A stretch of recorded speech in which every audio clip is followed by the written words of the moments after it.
Alright, let's go. Welcome back into week 11 of the Redzone Report. Absolutely unreal how quick the bloody season go. Time flies when you're having fun, and I absolutely love doing the Redzone Report for you guys. Welcome back in, as I said, to the Redzone Report for week 11. If you like the content and you like what you see, of course, make sure to give it a huge like and a huge subscribe, because we are on one of the best prop runs I've ever seen at the moment. Unreal 19-4 run over the last 4 weeks, guys. 19-4, 82%. 82%. Unreal. What we're hitting at is crazy good. I think we went like 4-2, 5-0, 5-1, and 5-1 or something like that. We're just absolutely killing it at the moment. Best bets went 3-3 last week for the Redzone Report. So again, best bets seem to be sort of continuing around that sort of the 50% mark at the moment, but we are absolutely destroying the props. And I've got 6 more props to come at you this week, and 6 more best bets for you to cash some tickets. Redzone Report, obviously I'll give you my 6 best bets for the week, along with my rapid rundown where I cover the other games of the week, give you my slight lean where it's not sort of giving you my thought on the game quickly, but not a big enough lean for me to put ticket down on it. Of course, as I said, 6 player props coming right at you, and I love this week again. I've got some bangers lined up. Give you my NFL SuperCoach update. We're not doing too well this season, but I'll be here giving you my trade-ins, trade-outs, high break-evens, who's getting traded in and out, and my recommendations of who you should captain this week in SuperCoach. And, of course, our Survivor chat. We did not survive. What was it, 4 or 5 weeks ago? I think week 6, Buffalo against New England. And looking back at that now, how Buffalo's going, how New England's going, slight regret. But I've continued giving my Survivor pick each week since then, and we have kept on winning those. So if you're someone that didn't take Buffalo that week, you're still surviving into week 11, which is a very good achievement. And of course, we'll finish off with our 2 multis, the 5-leg multi for the week, and a Hail Mary, and this one is paying a shitload. If this comes off, oh boy, we will be laughing. Not laughing here, we will be laughing in Cancun. I can't wait. Anyway, let's get straight into it. As I said, our 6 best bets. Usually I start with a Thursday night game, because we have been killing it on these Thursday night games. Last week, the most sweat-free under you'll ever see, unless you had the under in Monday Night Football as well, but sweat-free under 10-7 final score. Denver and Las Vegas had the under 43, was never ever under threat. A disgusting game and a disgusting, easy, sweat-free winning under. But this Thursday night game is a bit disgusting as well. Patriots 13-point favorite. I'm not really a fan of either side. Not really a fan of the total. I do have a prop in that game, though, coming at you later. But we're going to kick it off on Monday morning. And I bet against my team last week. The Carolina Panthers had an awful loss against the Saints, and they came out after and said their practices during the week just weren't quite up to scratch after that big win against Green Bay. We now travel, when I say we, my Carolina Panthers travel to Atlanta, a division rival. Atlanta just coming off the Germany game, so travel is a lot of travel there. Backed against my team last week. I'm going to back my team this week here. Panthers in the plus 3.5 in this one here. The total hasn't really moved too much. 43 down to 42.5. I don't have an interest. Maybe a slightly into the under. The spread hasn't really moved either. But this seems a great spot for my Carolina Panthers to bounce back. Seems like a good bet on spot. Falcon season is pretty much cactus. What are they, 3-6 now? Or 3-7 maybe? Oh, sorry, I think 3-6. Panthers are 5-5. If Tampa Bay lose this weekend to Buffalo, where are dogs, Panthers are in a very good spot where they're just half a game behind the Bucks in the division. So this is a huge game for my Panthers. Huge game after that disgusting performance last week. I really think we can run it really well down the Falcons' throat, right? Falcons just coming off conceding 230 yards to Jonathan Taylor last week. 3 touchdowns. I really think Rico Dowdle can house it, go a touchdown, maybe 2 touchdowns, might see later. I think he can go 100+ rush yards in this game, back to Carolina Panther football, be able to stop the run, be able to stop Bijan. If we can stop Bijan, we're relying on Penix to throw the ball, and I don't think he has that good of an arm. Falcon season is done, in my opinion. Why are they a 3.5-point favorites? I will never know. Panthers are the better team here, in my opinion. I'm not being biased. I literally bet on the Saints last week. I even had a bit of money line on it. I was not confident. But give me Panthers +3 in the hook this week. Sprinkle. Just have a little sprinkle on that money line as well. I think we go into Atlanta and win this one. Atlanta with no home field advantage off long travel from Germany. Panthers get this win and hit this one here, 21-17. All right, continuing on in the morning slate of games, or the first slate of games, Monday morning here, obviously in Australia, and that is the LA Chargers. We've got 2 sunny teams playing in this one here. The sunny Los Angeles Chargers heading east to the sunny Jacksonville Jaguars in Florida.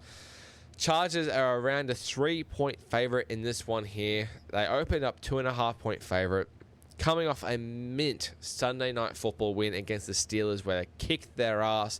Jacksonville with a heartbreaking loss where they let up a 19-point lead in the last quarter against Davis Mills and the Houston Texans. Are you kidding me? They lost the last quarter 26-0. I'm pretty sure Houston scored more points than Jaguars had yards, total yards in that last quarter. Unreal.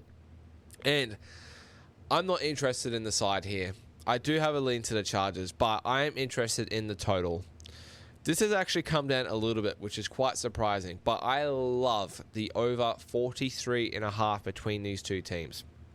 For me, I looked at last week, Jacksonville against a terrible Houston O-line could hardly put any pressure on Davis Mills. I compared the Houston O-line kind of to the Chargers. I think the Chargers, despite how banged up their O-line is, probably better than Houston's. I cannot see the Jags getting to Herbert at all at any part of the day. You give time for Herbert, he's going to make you pay in this one here. I think Chargers will be able to score their good amount of points here. And this Chargers defense, yeah, they had a good performance against the Steelers and Rodgers, but I don't think I really rate the Steelers offense. We'll see the injury report on Brian Thomas Jr. later in the week, but obviously Jacksonville, they've just traded for Jacoby Myers. Maybe it's a breakout game for him. We know Trevor Lawrence, he's not too bad at chasing games. If he can chase this one, this total goes easily over. The weather is looking good. 2 teams that are used to playing in the sunny weather. I think this total does go way over here in this one here. Jags, probably a little bit on the shy side after that really bad loss. I don't actually think it's a bounce back spot. I don't mind the Chargers team total as well, but I just think this game goes flying over. I think both teams will be able to score 20. Give me the over 43.5. There you go. Both sunny weather, open game. For reference as well, like how I compared this is Chargers at Miami. About a month ago, I bet the under 45 for the Redzone Report, and that game went flying over. I think this Jacksonville offense is probably very similar to the Miami offense. So yeah, give me the over 43.5 for bet number 2 of the Redzone Report. Continuing on, we've got an AFC North matchup here. I've actually bet both AFC North matchups here in this Redzone Report, coming at you a little bit later with the Browns and Ravens. But I'll target the Bengals at the Steelers in this one here. These teams played about 4 weeks ago, 4 weeks ago, week 7, I believe it was, or week 8, in Cincinnati on prime time. I think Bengals won that one 32-31, something absurd in that one. Jamar Chase went for 160 receiving yards. Pittsburgh were a 5-point favorite in that one, right? Now they are a 5.5-point favorite in this one, around the 6 sort of mark. Total is just 49.5.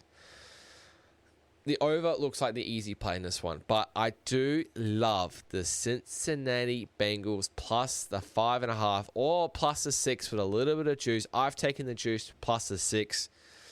Cincinnati are coming off a bye, right? They've had 2 weeks to prepare for a division rival. 2 weeks. 2 weeks to improve on their defense. I think not the rumors, but looks like Joe Burrow will be back in 3 weeks. I think mentality-wise, that is a huge boost for Cincinnati. They've kind of got to look at it. If they sort of go 2-1 or at worst 1-2 in these next 3 weeks before he arrives, they can have confidence that maybe there is a playoff sniff for them. With Pittsburgh, they are still leading the division, right? Do not get me wrong. They are still leading the AFC North. They are not favorites for it, but Aaron Rodgers looked bloody old against the Chargers, guys. Looked unbelievably old. Probably the worst sort of game I've seen from him in a very, very, very long time. And he looks pissed off. He just can't get it working. He's missing throws. He's not wanting to get tackled. I get it. It's a poor Cincinnati defense, but are you really going to tell me that Steelers should be 5.5/6 point favorites in this one? Really? Where Cincinnati have had 2 weeks to prepare. Steelers heading back over the other side of the country now. I get it. They're back home. They haven't been as good at home this year. Now they're 6-point favorites. I'm just not quite buying it. I just don't think Aaron Rodgers in this offense should be 6-point favorites at the moment. Considering what I saw on Sunday Night Football in primetime last week, Cincinnati, as I said, 2 weeks to prepare for this one.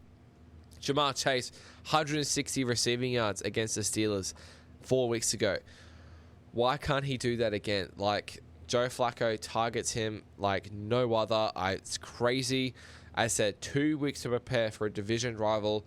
If they haven't improved their defense in a bye week, there's something seriously wrong. But give me Cincinnati plus the 6.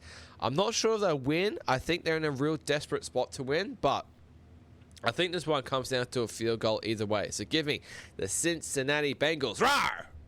Plus 5.5, plus 6 in this one here. Heading over to another division game. We're into the second slate here. The NFC West. San Francisco 49ers coming off that demolishing against the Rams. Another division rival. Heading over to Arizona in this one here. Arizona copped a flogging against the other division rival, Seattle. Both these teams coming off floggings against the other division rivals in this one here. San Francisco are a 2-point favorite in this one with a total of around 48.5. I've seen a little bit of movement to the over. And if you've been listening to the Redzone Report the last 2 weeks, or the last 3 weeks even, I've backed the over for San Francisco to the moon. And it has cashed. Cashed last week. San Francisco and the Rams, over 60 points in that one. Week before, San Francisco and the Giants, so it was over 50 points in that one there. And San Francisco 49ers have any chance of winning games for the rest of the season. I keep saying this. These games will be a shootout. These games will go over. Their defense is mud. Their defense is gone. If there are any chance of winning games, they have to put up 30-plus points in a game, in my opinion. They're not going to win these tight ones. You're going to say, yeah, but they had a tight win against Atlanta like 4 weeks ago after the first game Fred Warner got injured. It was Atlanta. That offense was so poor that day. So poor. Ever since then, shootouts. That's exactly what's going to happen here, I think. Similar to what happened with Arizona and Seattle last week, I just think Arizona may be able to stroll down the field. Absolutely no problem at all. And just like Seattle, they had no issue going down the field against Arizona. And I think San Francisco will have no issue going down the field in this one. This game easily goes into the 50s, if not the 60s. Over 48.5. I will keep backing these San Francisco overs until they hit 50.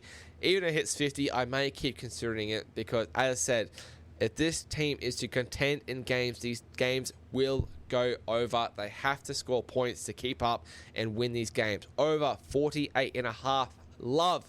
Love this bet for this week. 2 more to go for the Red Zone Report. We're going to keep swiftly moving on. And as I said, we're going to target the other AFC North matchup in this one here. That is the Baltimore Ravens heading to the Cleveland Browns in this one here. Second slate. Don't often see Cleveland play in the second slate. But Ravens hanging at an 8-point favorite in this one. The total has been hammered under from 41.5 down to 39.5. These two teams have already met this year in week 2. I think the Ravens won 41-17. Now you might be thinking 41-17. Whew, he must be back in the over. He must be back in the Ravens in this one here. Nah. That scoreline was a bit of a fall in that one there. You have a look at the box score. The stats were so even. Pass yards were the same. Total yards were the same. Time of possession was very similar. I believe the Browns just had a couple of easy turnovers in that game to give Ravens a bit of easy possession.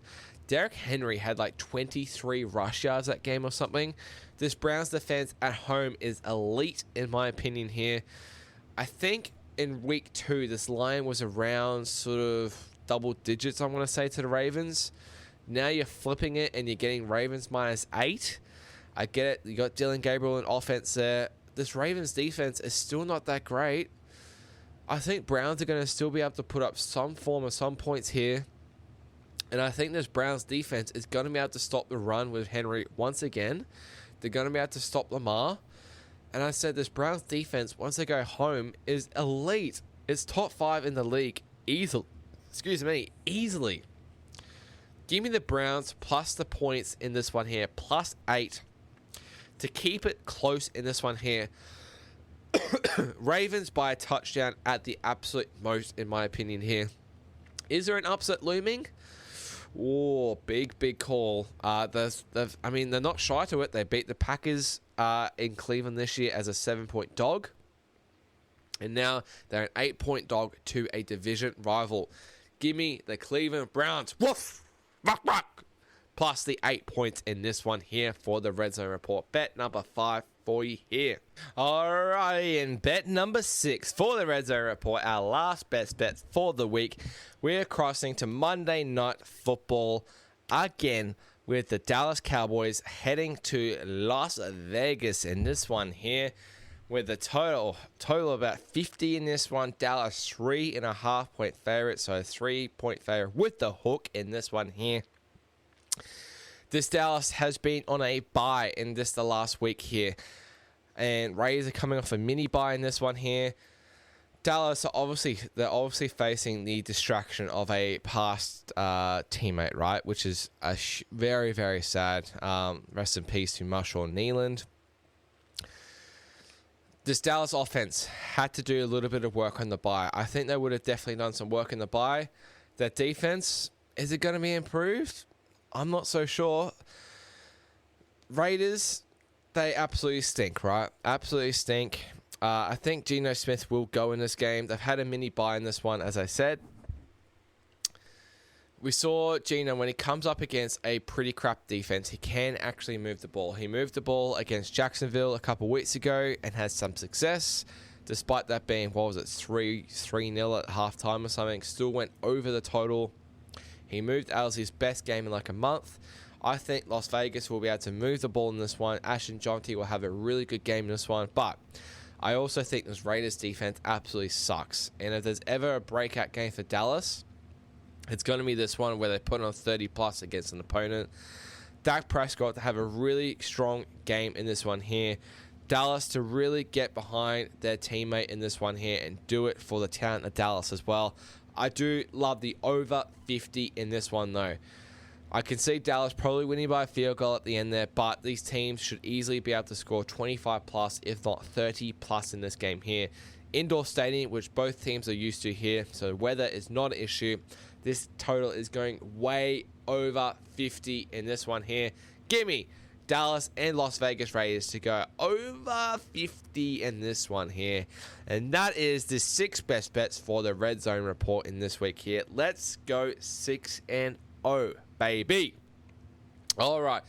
And we're going to go to the rapid rundown here. With the rapid rundown, I try to cover the other, what have we got?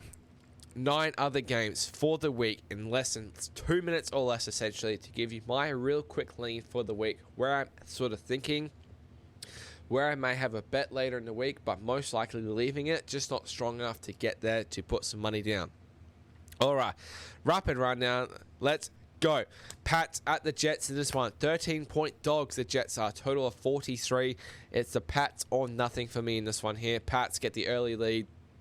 Put the Q in the rack here. Jets coming from behind with Justin Fields. No good at whatsoever. Commies and Miami in Madrid, Spain. Vamos.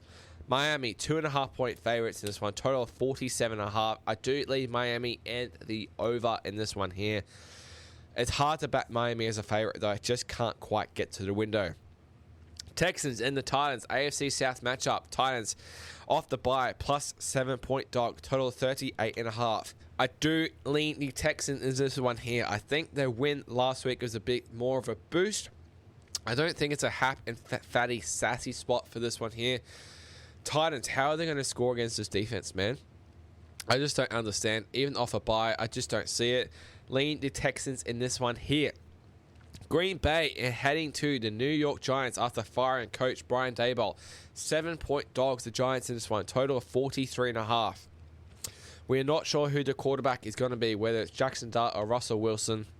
I think I lean Green Bay either way in this one here. If Russell Wilson is starting, I will be pounding the under. Pounding the under. He is so bad. So bad. Next game, NFC North matchup, Chicago Bears. Next game, Chicago Bears heading to the Vikings this one. NFC North matchup, Vikings. 3-point favorites in this one here. Total of 48.5. I lean the over. 2 defenses that aren't very good. I don't have a lean to the side in this one here. Next game, Tampa Bay Buccaneers heading to the Buffalo Bills, who are 5.5-point favorite. Off that slacking in Miami, total of 47.5. I think I lean the Bucks in this one here. Bills, I think they're in a bit of a low spot at the moment. It could be a get-right spot, but again, I just don't really have an opinion in this one here. Next game. Oh, game of the season, baby. Game of the season. This could be an NFC title game preview for sure. Seattle heading to the LA Rams, who are a 3-point favorite at home. Total of 48.5. I do lean the Rams in this one with a better quarterback and the under as well in this one here. 2 pretty good defenses as well. Next game. Oh, I think this is going to be a good game too. Kansas City heading to the Denver Broncos. AFC West matchup. Denver plus 4-point dog. Total of 44.5. And for me, Andy Reid off the bye. Andy Reid off the bye. Lean the Chiefs, also lean the under. I think these 2 defenses will step up to the plate in this one here. And the last game of the week, Sunday Night Football. The Lions heading to the Philadelphia Eagles off that big win against the Packers. 2.5-point favorite now. Total of 46.5. I do lean the Lions. I do also lean the over. If you like the Lions, try and wait for a +3. This does smell of a little bit of a shootout, though. We've got the Colts and the Saints on a bye this week here. All right, heading on to the next segment, and my favorite segment of the whole week for any podcast that I do, and that is my player props. As I said, we are absolutely on a tear at the moment. On a tear. 19-4 run. 82%. Unheard of. Absolutely unreal scenes we're going at the moment. Looking to continue that. I'm very scared of regression, but I do love these plays this week. As I said, I do have a prop for Thursday Night Football, and that is Breece Hall under 59.5 rushing yards in this one here. I think this is a great bet. I get it. He had a pretty good game last week, but this Jets team is most likely going to be chasing against the Patriots, so they'll have to run the ball less. This Patriots run defense is elite, right? last week was the most rush yards they've conceded to a running back in a whole game this season, and it was 53. First time a running back has gone over 50 yards against the Patriots this year. Incredible. And now you're asking a Jets running back to go over 60 for this to lose? No. Breece Hall under 59.5 rushing yards. So Thursday Night Football, let's have a little sweat on the primetime game. Next one. Oh, I bet this one last week, and we're going to go back to the well as well. Again. All right, and the next prop I've got on the list. We won on this last week, baby, and I'm going straight back to it because I just don't get why this line is still the same, and it's actually one more than what it was last week. And that is Bryce Young to go under 28.5 pass attempts in this game here. He had 25 last week in a losing effort against the Saints. Bryce Young, as a Carolina Panthers fan, is looking awful at the moment. Awful. If Dave Canales has any sense of mind, he will watch that Colts-Falcons game last week and realize Jonathan Taylor ran down their throat. He'll now realize that he has Rico Dowdle on his team, who is topping the NFC in rush yards at the moment. They should run it down Atlanta's throat like absolute crazy. And I think they're going to be in a situation where it's a tight game or they're leading, where Bryce Young doesn't have to throw to catch up. I just don't think he exceeds 25. He had 25 last week. I just don't think he exceeds 25. He's gone under this the last 5 games, guys. And now you're still hanging this at 28.5? I'm just not quite getting it. Like, I think they're really going to try and avoid Bryce Young passing the ball. I get it. He wants a bit of redemption, but they've got to run it, man. The Panthers have got to run it. If they run it, they'll have success. They'll win this game. And they won't let Bryce pass it. And if he's not in a passing situation, he won't pass it. I think this goes way under 28.5. Go back to the well again with this one here. We cashed on it last week. I love this play this week. Bryce Young, under 28.5 pass attempts. All right. Next one here. And this guy, Josh Jacobs, over 78.5 rush yards. He nearly went over this number in a losing effort last week against the Eagles. This Giants defense, run defense, is almost ranked last. Almost ranked last. I think they're like 30th or something at the moment. Absolute crazy. McCaffrey ran through them. Last week, I think the Chicago Bears ran for 170 rush yards. We're on the swift overs last week. I'm just going to keep fading this Giants run defense. Josh Jacobs, over 78.5 rush yards. He is going 3 figures in this one here. They're finally going to have a good matchup on the run, and they're finally going to be able to get the ball down the field with Josh Jacobs. Really run the ball in a situation as well. 7-point favorites. They're going to be able to run the ball near the end of the game. Feed Josh Jacobs. Josh Jacobs go over 100 this week. Over 78.5 rush yards. All right. Crossing over to... I spoke about it before. 161 receiving yards against him 4 weeks ago. He's pretty much gone very close, or if not easily over this number, ever since Joe Flacco has been QB. And that is Jamar Chase, over 94.5 receiving yards in this one here.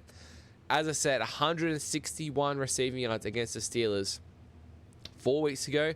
Had an absurd amount of targets, absurd amount of catches. Why would Cincinnati not try and do the exact same thing which they had success with and they won the game? He had 100 in their last game against the Bears. I think he had 94 the week before. He went 130 the week before that, 160 the week before that. Joe Flacco is targeting him like crazy, which is good. He's a top 5 receiver in the game. He's paid $30 million a year. He goes easily over 94.5 against his dog shit Pittsburgh Steelers pass defense. Finally got it out my mouth. Jamar Chase, over 94.5 receiving yards in this one here. 2 more to go for your player props, and fading the San Francisco defense in this one here. Jacoby Brissett, over 245.5 pass yards in this one here. I think in this one here, it's a shootout. I potentially think Arizona will be in a position where they're chasing as well, so Brissett will have to throw. He's gone over this number literally like ever since he's been starting at quarterback. And you think he's had wins against Dallas. He's had to come from behind potentially against Colts. He had to chase last week against Seattle. He's going to go over this number again, right? I don't really believe their running game is that great. I don't think San Francisco's secondary is great. I think it's bad. I think they're going to be in a position where they're chasing. I think he easily goes over 245. Easily. Jacoby Brissett over 245.5 pass yards. And to cap it off, this last one here, I've played this guy a few times this year. And this one does seem a little bit of buy low spot where it's only at 67.5 against a Ravens defense, run defense that isn't that good. They got smashed in their week 2 game, right? I said 41-17, but the box score was very similar. And he had 64 rush yards in that game there. Second game ever in the NFL. Now he's had 8 more games since then. And now you're giving me 67.5 rush yards at home, where I think it's going to be a game where they stay in it, where they're going to have to run the ball. Dylan Gabriel, not that strong with the arm there. I think Quinshon Judkins, over 67.5 rush yards. I think he'll be able to have really good success against this Ravens run defense. I love this prop this week. If the game situation is what I think it'll be, they'll continue to run, keep the ball out of Gabriel's hands. I love Judkins over 67.5 rush yards this week. That is the 6 player props for you coming at you hot. Let's continue the good run. Let's go 6-0. All right, moving on to NFL SuperCoach. And admittedly, we're not going too well, boys. We are not going too well, boys and girls. Scored 413 last week. Just mediocre once again. I went down in the rankings. Oh, sorry, itchy nose. 1,600 spots and went down. 6.3K. I'm literally top 20%. I'm not happy at all. Not whatsoever. But we keep battling. We're going to finish top 10%. That's the goal for this year, right? We've got some trades up our sleeve. We've got some boosts up our sleeve. We've got some good tactics. We've got some good moves coming, I believe. So last week, I didn't end up trading. I didn't need to trade. I just didn't really know who to sort of trade. You know, sort of waiting on Lamar's number to come down a bit. You know, looked at trading Bijan, but I feel like a Bijan breakout game is coming somewhat soon. I missed the boat on Jonathan Taylor. He's just too expensive for me. I get it. He's killing it. 95 points last week was just brutal. So, yeah, I just left last week. This week, I had 15 trades and 3 boosts left.